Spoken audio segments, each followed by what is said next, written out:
Shalom Aleichem, we're exploring Likutei Sichos, volume 16, Parshas Bo Yud Shevat. The Sicha is about the story that the Frierdiker Rebbe told, that when his father, the Rebbe Rashab, was brought into Cheder as a young child, 3 years old. So the Zayda, the Tzemach Tzedek, threw candies at him and said that it's coming from Malach Machal, the angel Machal, the archangel of the Jewish people, is sending him candies. As explained elsewhere in the Sichos, how that's true. In simple terms, he's doing it as a shliach of Malach Machal. The boy, the future Rebbe, did not want to eat these candies. It was precious to him. He got candies from Malach Machal, and he held on to them. Came Erev Pesach, so the Tzemach Tzedek called the boy, and he asked him, and he told him he has to eat the candies. You cannot sell it to the guy. You cannot keep it on Pesach. You got to eat the candies before Pesach. I find it interesting that the Tzemach Tzedek was sure that the boy would keep the candies, and he obviously knew to call him. Very geschmack, a story of the Rabbi.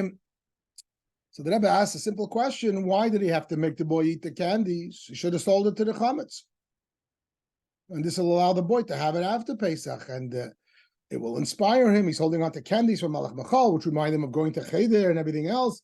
Why make him eat it? Sell it. This is the question of the Sicha.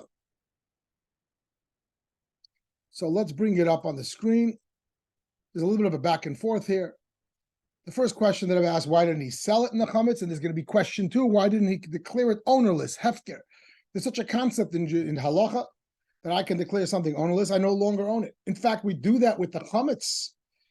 After we burn the chametz, we make a declaration that any chametz that's left over, it's hefker. It belongs to, doesn't belong to me. I give it away. So why didn't we just either sell it to the guy or declare it ownerless? Why did you make the boy eat it up? So in question one, the Rebbe says a proposed answer: why would he not sell it to the chametz? Because selling won't help if you really want it. You can't sell the chametz and really your plan is to buy it back. That doesn't work. So that may be the answer, proposed answer, why he didn't sell it. But the Rebbe has a whole discussion and says, I mean, we all know that we sell the chametz, we're planning to buy it back. But there's a difference if I'm buying it back. It's called harama. Halacha says you're allowed to play this trick. I'm allowed to sell it to the guy, and I know afterwards I'm going to buy it back, and it's a guy that's a friend of mine. However, there's a difference if I'm going to buy it back, that's my plan, or if I'm bent on buying it back. I actually, I'm only selling it because I'm going to buy it back. So if I sell the guy my grocery store, my liquor store, my plan is to buy it back, but if the guy really wants it, let him pay the bill and keep it, because in the end, I'll buy a new stash. Here, the boy is selling the candies with the intention only of having them survive Pesach, and this might be considered a problem. The language is haram nikeres. It's an obvious trickery. And this is his intention to begin with, and therefore one might argue that the sale is invalid, and because in halacha and in poskim and decisors and different opinions, it's brought down that the sale is really somewhat symbolic, and therefore the sale works. The sale works, but it will not work if the person is absolutely intent on buying it back, because he's undoing, so to speak, the symbolic sale. Says the Rebbe, this is all good and fine according to those opinions that the sale is symbolic. However, the other opinions, which is the majority of the poskim, including the Alter Rebbe, and especially the Alter Rebbe, they hold that no, this is called mechira gemura. It's an actual complete sale. We even have a guarantor involved. It's nothing symbolic at all, and there are a lot of different halachic ramifications which are discussed in the footnotes, whether it's a symbolic or a complete sale. For example, according to those opinions that it's a symbolic sale, they would only allow the sale to function if it's rabbinic chametz, not actual chametz be'en. Only if it's rabbinic chametz, meaning it's chametz that's mixed into another product or things like that. Also, those opinions who hold that it's only a symbolic sale. Again, there's a minority of halachic decisors who go by that opinion. That those who hold it's only a symbolic sale will say that first you have to nullify it and make it ownerless, hefker.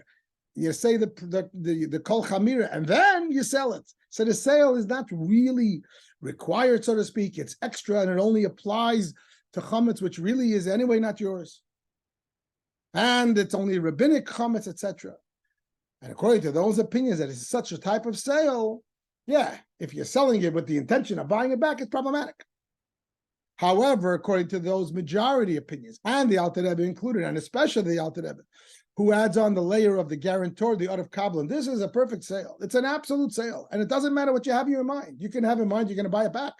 But when you sold it, you sold it.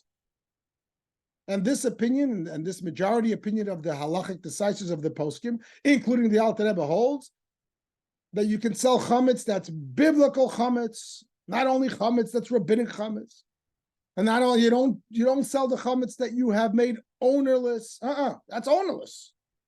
You're selling the chametz that you own. So this is a whole different approach. And certainly that's the approach of the Alter Rebbe, that selling chametz is a real, perfect sale. And therefore, why wouldn't they sell the chametz to the boy, the candies?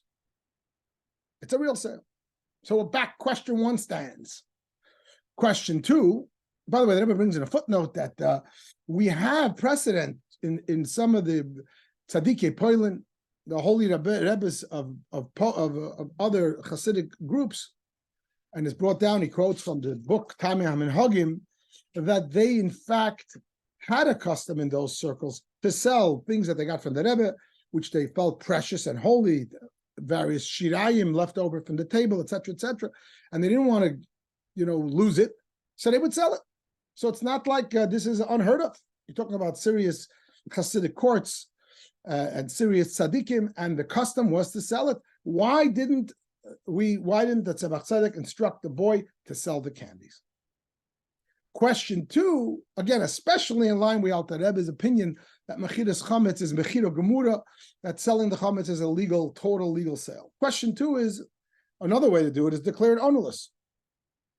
Just like we do by the kol chamira, we say hefker ka'afra da'ara. It is ownerless. It's like dust. You should have told the boy, I want you to declare it ownerless and goodbye. It's not yours. And later, after Pesach, oops, it's here. I take it back. I have a right to declare something ownerless and then take it back.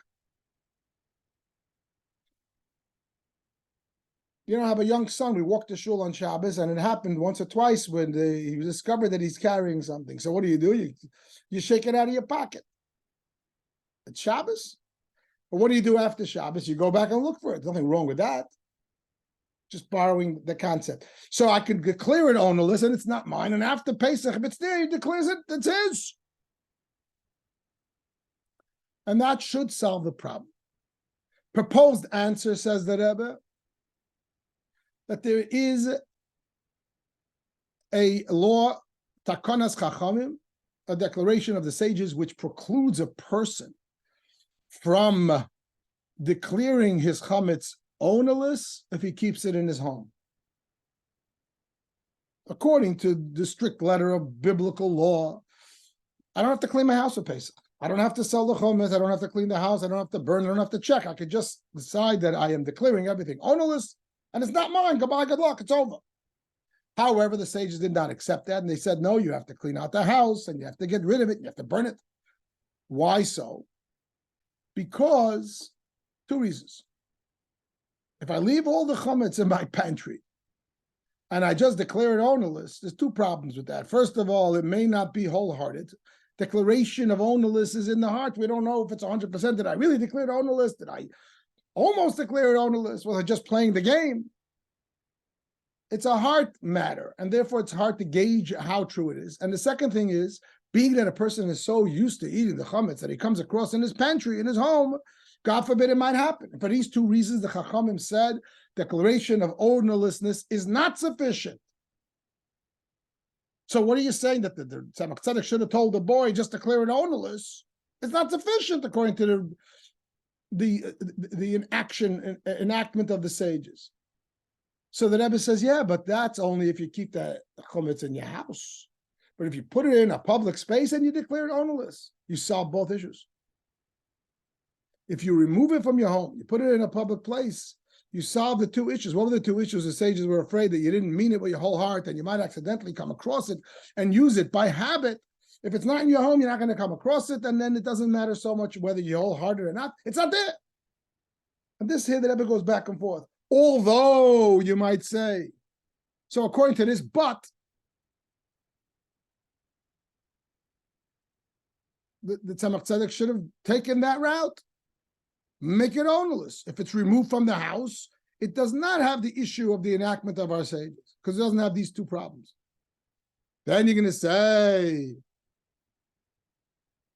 that there's another concept, that premeditated ownerlessness does not work. There's another concept in halach, that if somebody declares the chametz ownerless, hefker, with the plan of bringing it back after Pesach, it doesn't work. That's the Jewish law. It's the halach of the chachamim. And therefore, not only that,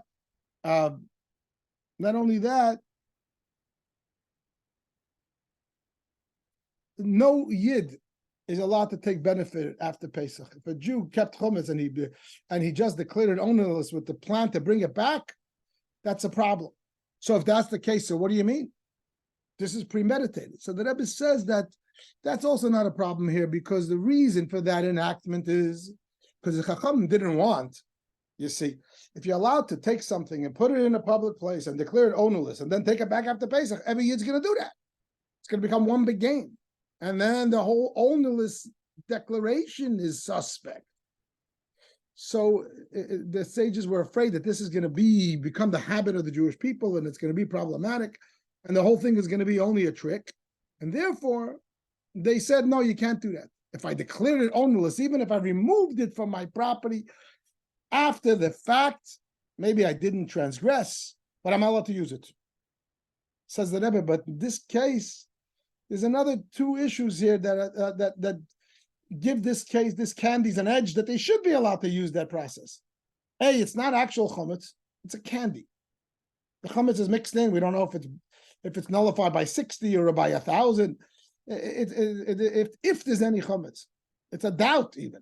And number two is, and this is a very important point, the boy is not planning to eat it after Pesach. He wants to keep it. Why did the sages make such a thing? That premeditated ownerlessness shouldn't work. Because they're afraid that people are going to do it, and then they're going to take back the chametz because they want to use it. And therefore, the sages enacted, a Jew cannot take pleasure from it. The boy's not looking to use it anyway. So this is not going to be a slippery slope that people are going to abuse the ownerless method for the sake of using chametz. He doesn't want to use it. He wants to just keep it. So bottom line, from this whole back and forth, we're left with both question 1 and question 2. To recap question 1, why didn't they sell it? And someone would say, well, it's not a real sale. If you really want them back, that only goes according to those poskim who don't believe that it's gemura, that it's a complete sale, but the majority and the Alter Rebbe is with them, that holds that it's a complete sale. It doesn't matter what your thoughts are. You sold it, you sold it. You can have full intention to buy it back. It counts because it's sold. If it's a real sale, it's nothing symbolic about it.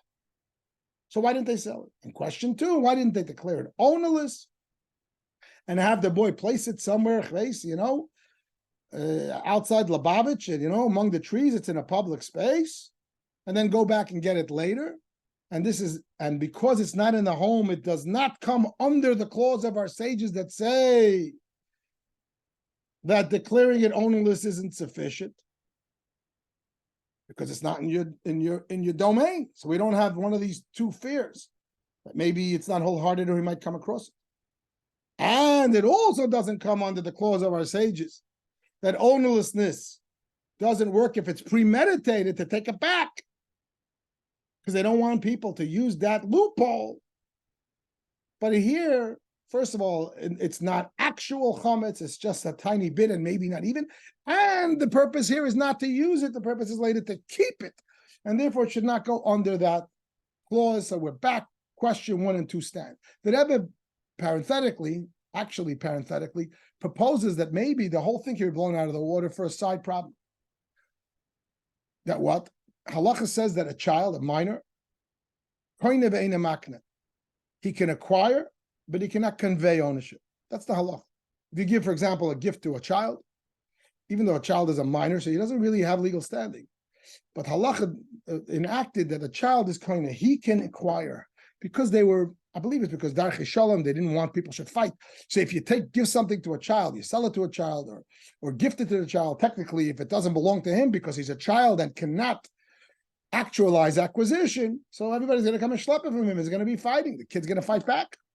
And therefore the Chachamim enacted that he could acquire. If he has it, it's his. Don't touch it.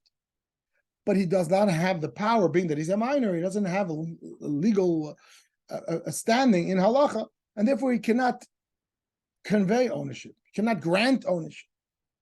And that would answer both questions 1 and 2. The boy owns the candies. He can't sell it, and he can't declare it ownerless. He can't convey. And therefore, the only thing he can do is eat it. Says the Rebbe, but that's not the case. Because when does halacha say that if a child owns something, it's his, and therefore it has the limitation that it can only acquire and not convey, if that child is an independent? He's financially on his own. In those days, people could be a minor and not be dependent on Papa.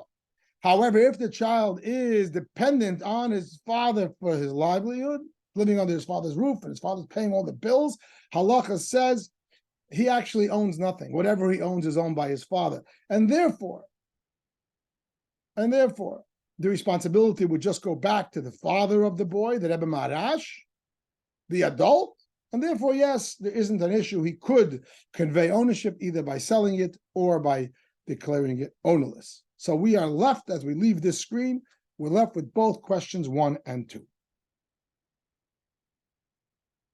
Comes along the Rebbe.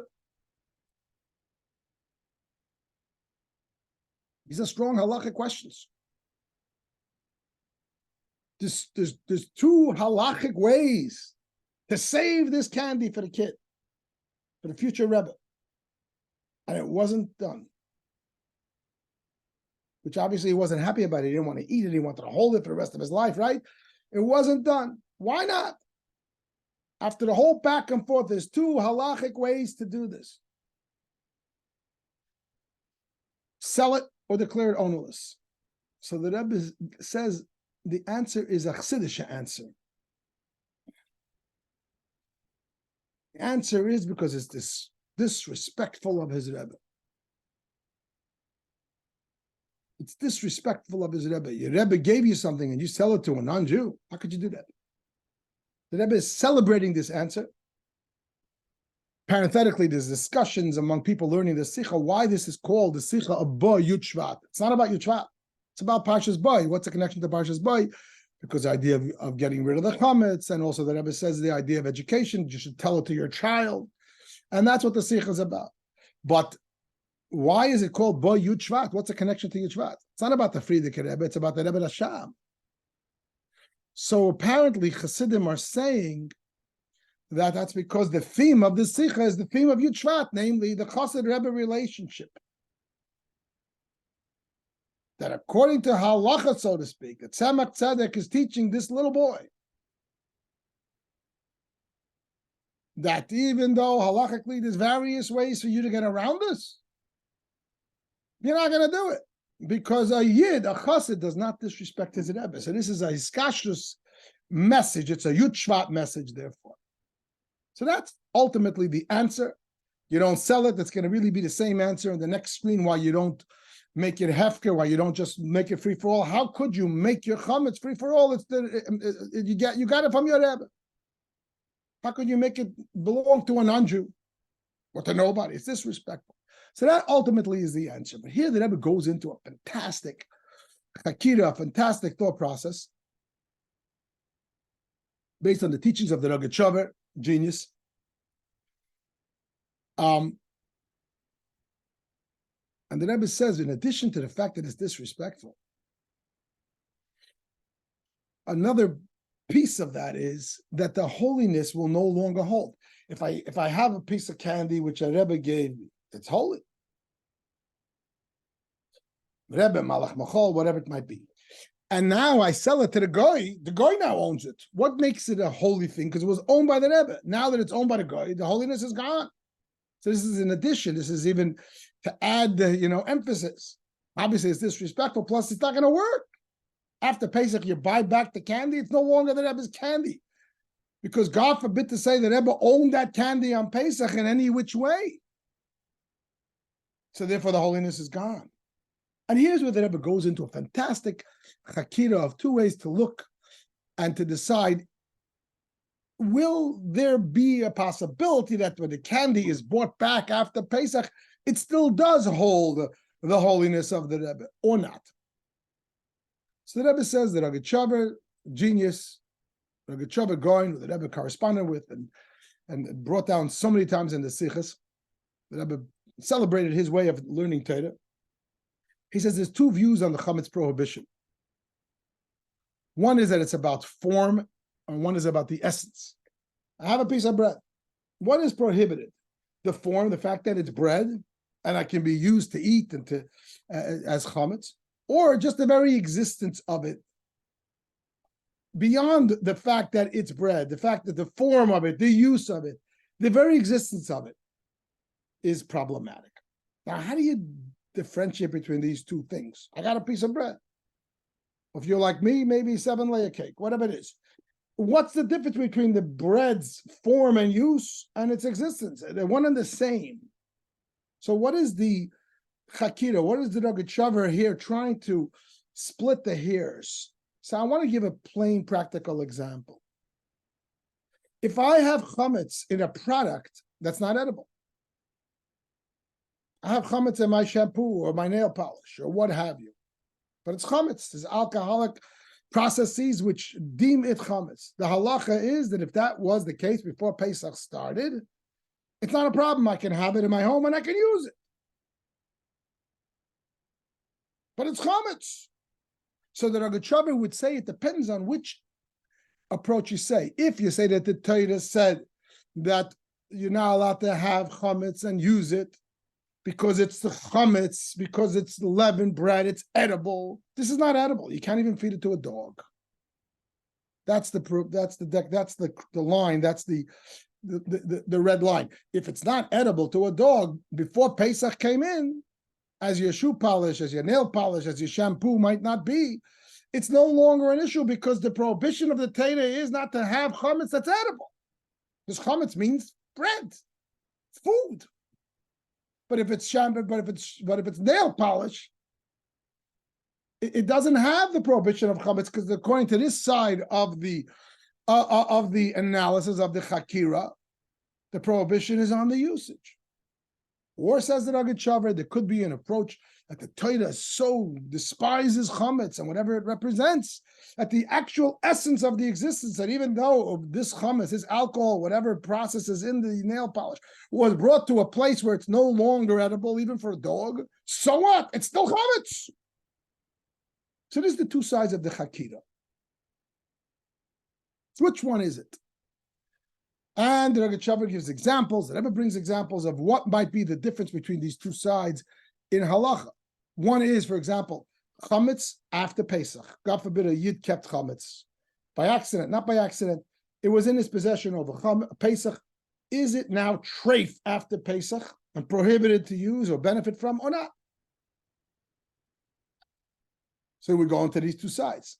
If we hold that chametz's prohibition is the form and the usage because it's chametzdik, after Pesach it's no longer chametzdik. There is no halachic legal definition of something being chametzdik after Pesach, because after Pesach chametz is not a problem. And therefore, even though the guy did a mistake or a sin by keeping the chametz in his possession, and he has to do tshuva or what have you, but now Pesach is over. This is not chametz, this is kosher food. Bread after Pesach doesn't have the status of chametz. However, if we go by the side of the chakira of the Rogatchover, of the side of the analysis, that when the Torah says this is treif, it's to its core, it's not about its form and its usage. This is chametz that was here in my house on Pesach. It now became treif, and it no longer can ever become kosher. I don't care that Pesach passed, and now you're allowed to eat bread. It's a piece of treif. Very similar to the nail polish. That you took chametz, alcohol, which is chametz, and it's made from grain and what have you, and now you made it inedible. So what? According to that side of the analysis, you can do whatever you want with it. It's essentially treif. So that would be similar to the debate, and there's a debate in the Talmud. There's two opinions. Rab Shimon and Rabbi Yehuda. Rab Shimon says it's kosher after Pesach, the chametz which a Jew owned on Pesach. Rabbi Yehuda says it's not kosher after Pesach, and the Rogachover says that's the two sides of that machlokes, of that debate. Another application of that debate could be the famous Talmudic debate, which was also in last week's Sicha. How you get rid of chametz? We know there's a mitzvah, a rabbinic mitzvah to get rid of the chametz and get it from the house. Do you have to burn it, or could you just get rid of it, crumble it, and throw it into the sea? The sages say you could crumble it and cast it to the sea. Rabbi Yehuda, he's again the same sage that is saying the unkosher in the prior debate. So he's consistent. He says you must burn it. Ein bir chametz el sreifa. There's no, you're not doing the mitzvah bir chametz unless you burn it. So here too, the Rogachover would say it's the two sides of the debate. If it's about form and usage, if you crumble it and throw it to the sea, there's no way you can use it. It's no longer usable. It no longer has the form of bread. It still exists somewhere out there in essence, but it's not usable, and therefore there's no prohibition. But if you hold it's essentially problematic, you need to burn it and make it disappear in its core essence. Based on this, says the Rebbe, now that we have this debate of the Rogachover, the two sides of looking at chametz, we can say, so let's say I got chametz from a tzaddik, or in the case of the candies, he got the candies from the tzemach tzedek. And obviously, because they were owned by the tzemach tzedek, they're holy, which is why he doesn't want to discard it. What would happen if he sold it to the guy? And after Pesach, the guy sells it back. Is there any holiness left in those candies? It's a fantastic thought process. Remember, holiness comes from ownership. He transferred ownership from the Yid to the guy. And then the guy gives it back. The ownership is gone. So the Rebbe says that might depend on this debate, on this analysis. If we hold that the prohibition of chametz is only on the form, so when you, what's prohibited? The edibility of chametz, if you will, the usage of chametz. So when I sell it to the guy, one might argue I don't sell the actual candy, I sell the usage. But there's still the actual essence of it, which is still in the ownership of the Rebbe. One might argue, because in this way of thinking, there's no concept of chametz being essentially treif. Case in point, the nail polish. Case in point, chametz after Pesach. The only thing that's treif about chametz is its usage. So what am I selling to the guy? That which is treif. So I'm selling to the guy the usage of the candy. That now I'm allowed to eat it. The guy owns its usage, but he doesn't own the actual thing. There's still a space, the essence of the existence, which is not sold away. Why should I sell it? It belongs to me. It belongs to the Rebbe. And therefore the holiness can have a place to hang its hat. Whereas if I say, like the second side of the Rogachover's analysis, that the chametz, the prohibition, is on the actual essence of the thing. When I sell it totally and completely, and in which case the holiness is washed off completely, and it would be impossible to sell it. Says the Rebbe, which side is the halacha? We know the halacha is, according to this column, that the prohibition of chametz is its usage and its form, and it's not about the core essence. And that's why the halacha is that you don't must burn chametz. You can just get rid of it, even though the minig, the custom is that we burn it, but it's not an absolute requirement. And similarly, the fact that chametz after Pesach is not considered usable in halakha is a rabbinic enactment to punish you. But it's not unkosher like Rabbi Yehuda would have it because it's actually treif. It's not. That's the halakha. So therefore, since we know Jewish law takes this side of the analysis, that the whole thing of chametz is only in the form, and therefore They could have sold the candies, and it would still remain holy, as we just said before.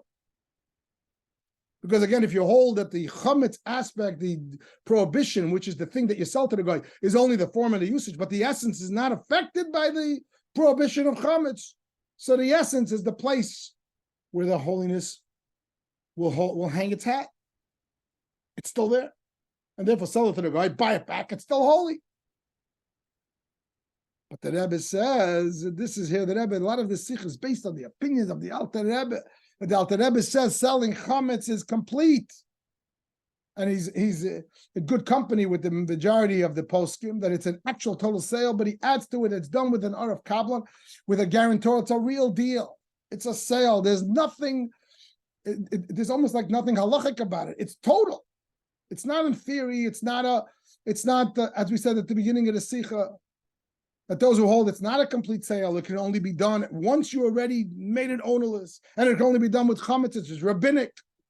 But the Alter Rebbe and those who go along with him say, this is a real sale. You don't own it. It's not yours.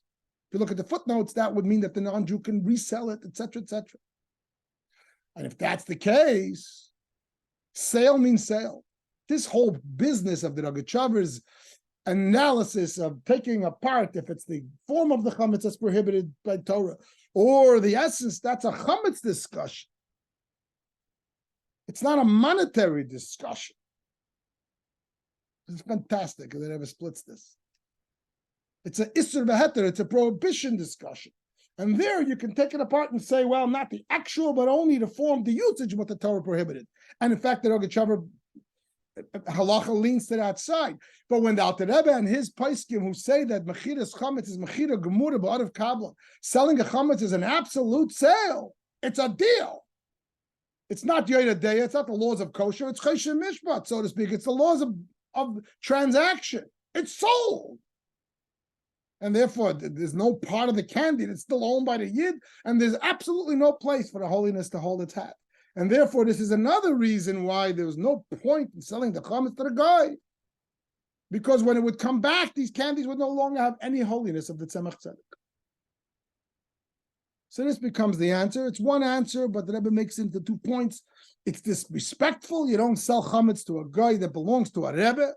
You don't take something that's holy from a Rebbe and give it to the ownership of a guy. He brings in a footnote, the famous story of the Alter Rebbe, that when he wanted to do Kiddush Levana on the boat and the non-Jew was willing to stop the boat, he asked Alter Rebbe for a bracha, and he gave him a bracha for Arichas Yomim, and he asked for him in writing, and he wrote it in writing and gave it to him, and he writes in the footnote that the Frierdiker Rebbe says that this is one of the miracles of omnipotent God, that the Ksav Yad, that the handwriting of the Alter Rebbe can be in the hands of a Gentile, which is extraordinary language. So we understand, and similarly, to take candies, a kedusha, take something that belonged to a Rebbe, you can't give it to a Gentile. This is a chassidish sicha. This is why it's Yud Shvat sicha. This is not halacha. Halachically, we said there's a couple of ways to deal with this, but for a chassid, this is part of Yiddishkeit. What do you mean that a Rebbe gave you a candy and you give it to a non-Jew? It's impossible. Plus, the Rebbe adds this whole sweet pilpul here to show that it wouldn't even work, because when you got it back, there's nothing left of the kedusha.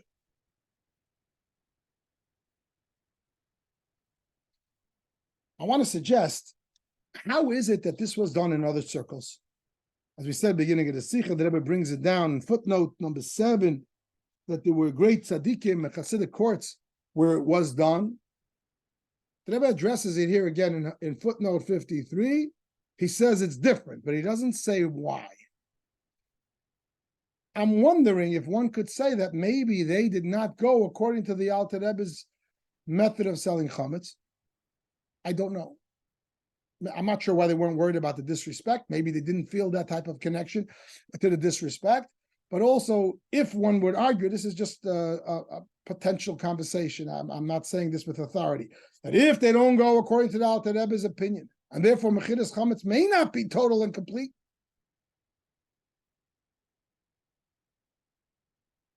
So then, if you sell it, it still has the holiness. And maybe, perhaps, that's why it's not disrespectful also. Because you didn't really sell it. You sold its use. He sold its use. Brings down from some of the great Hasidic Paltiel that they did it. If you don't hold that Bechiras Chametz is total, so what are you selling? You're selling prohibition. It's not a law in Chesed Mishpat, in the monetary section of Torah. It's a law in the Yeridei and the laws of kosher of Torah. You only sold the prohibition. You didn't sell the actual. In that case, they used to get breads from the Rebbe's Tish. He used to have the 12 breads, like in the Beis Hamikdash, different customs, the Paltiel Rebelach. And he didn't want to give it away. So he sold it to the guy, but he didn't sell the actual thing. He sold the chametz, which is only in the form. And perhaps that would not be disrespectful if you hold like that. And perhaps the holiness is still there after a Pesach. I'm suggesting that this is why the Rebbe puts these two answers together. Seemingly the two answers. One is disrespect, and one is the holiness isn't there. But perhaps they're connected. If you don't go by the Alter Rebbe's concept that it's an actual complete sale, if you go by Alter Rebbe's concept, it's complete sale, it's totally disrespectful. You gave the whole thing to the guy. Plus, the holiness is not going to be there after Pesach. But if you don't hold, which may have been the opinions of these other Hasidic courts, Mechiras Chametz is more symbolic, then it's not disrespectful and the holiness remains because you're not really selling the object, you're just selling its usage. Okay. Now, so let's apply the same thinking now to why you can't declare it ownerless, because it's considered disrespectful also. The same answer. And two, the Rebbe goes into a chakira of the Rogachover, which the Rogachover presents two ways of looking at the concept in Torah of hefker, where something is declared ownerless. I can declare something ownerless, and it doesn't belong to me anymore. The question is, who does it belong to? Does it belong to no one or everyone? And the Rogachover says there's two ways to look at this, and he brings down a halachic difference. There's a halacha that if someone fills water from a public well on Yom Tov, and he's filling it for someone else, let's say they're out there in the middle of the field. That's why it has to be Yom Tov, because it's Shabbos, you have a problem. You can't really carry it, let's call it. But even on Yom Tov, there's a limitation. You can only go to 2,000 cubits from wherever you pitched your tent. We're assuming you're not in the city. If you're in a city, you can go 2,000 cubits outside the edges of the city. Let's assume they're not in the city, in the middle of nowhere. So there's a whole discussion in halacha. Because halacha says, just like I'm not allowed to go beyond my 2,000 cubits of from where I pitched my Shabbos, when Shabbos came in, also those things that belong to me, they have the same restrictions. They can go to the same place that I'm allowed to go. My stuff goes with me. Now, what happens here if Reuven, let's say he parked his tent on one side of the camp and Shimon on the other side of the camp, and Reuven was a nice guy and he fetched some water from the well for Shimon. Now the issue is on Yom Tov, according to whose limitations does that water go? The water was drawn by Reuven for the sake of Shimon. Could it go by Reuven's Tchum Shabbos, Tchum Yom Tov, as it were? Reuven's 2,000 cubits all around, or Shimon's? Let's assume they're on two sides of the camp. It may be very different. So the Rogachover would say it depends. If we say that this is a public well, it's hefker. It's ownerless. If ownerless means it belongs to no one, so Shimon doesn't own it, Reuven doesn't own it. When Reuven takes the water, even though he has in mind to do it for Shimon, but right now it's his, and therefore it goes by his Tchum Shabbos limitations. Whereas if you hold that when something is ownerless, it automatically belongs to everyone, so it belongs to Shimon too. When Reuven draws it for the sake of Shimon, it's actually Shimon's, and therefore it goes by Shimon's limitations because it's Shimon's stuff. So this is just an interesting debate in and of itself. How does Torah view the concept of ownerlessness, of hefker? Says the Rebbe, either which way you go in this chakira, it makes sense that they would not take the Rebbe's candies and proclaim them ownerless. If it belongs to no one, it's disrespectful. It's disrespectful. You're giving it away to no one. That's terrible. And if it belongs to everyone, that's even worse. It belongs to every Gentile in the world. It belongs to everyone, which means it belongs to every Gentile. It doesn't belong to any Yid, because no Yid's going to want to own chametz at Pesach. So you now gave it to every guy. This is terrible, because included there is many, many goyim that are not Chassidim U'Seilam, they're not righteous Gentiles. They could be terrible people. If you sell it to at least one guy, no, so you chose probably a good guy. If it's somebody that's doing it for the sake of the Yid, he's probably Chassidim U'Seilam, a righteous person. But if you're making it ownerless, and you say that ownerlessness means it belongs to every single person in the world, belongs to every Gentile, that's a big problem. That would be very, very disrespectful, and therefore that was not done either. And the Rebbe finishes with a takeaway, which is that how important it is to give a proper chinuch to our children, and not just when it comes to matters of halacha. This is beyond Allah. This was about a Chassidish Hanhaga, that something from the Rebbe is holy and you can't disrespect it. And even though we're talking about a little child who really wanted these candies, and one could argue, it would have been better for him to keep it. You don't have to tell him the whole halachic problem, that really the holiness is not there and whatever else. He's a kid. He wants these candies. They make him feel good. They remind him of the day he went to Cheder and he got them from Malach Machal. It's going to inspire him. It's going to feel good. The fact that it's not good in essence, no, he's a kid. No. Chinuch, the Rebbe says, has to be truthful, and it has to include all of the truths even of Chassidus. And I believe that this last section, chapter 11, Yud Aleph, is very loaded.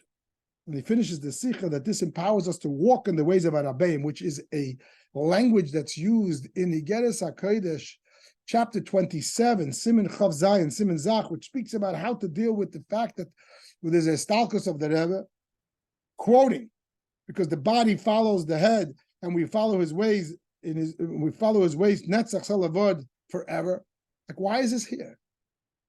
This is clear that this makes it a Yud Shvat Sicha, because that's what a Chassid would learn on Yud Shvat. As per the Rebbe's minhag, that on Yud Shvat we should read and learn that siman. Today we do it on Gimel Tammuz, because that's the theme of Yud Shvat, that the Rebbe is with us forever, and therefore that becomes really the bottom line message to tell our children, to tell ourselves, that this Rebbe thing is real, and it's just as real to us as halacha, and it doesn't matter if I'm dealing with a little child, and I'm giving him the whole truth and the whole beauty of that relationship.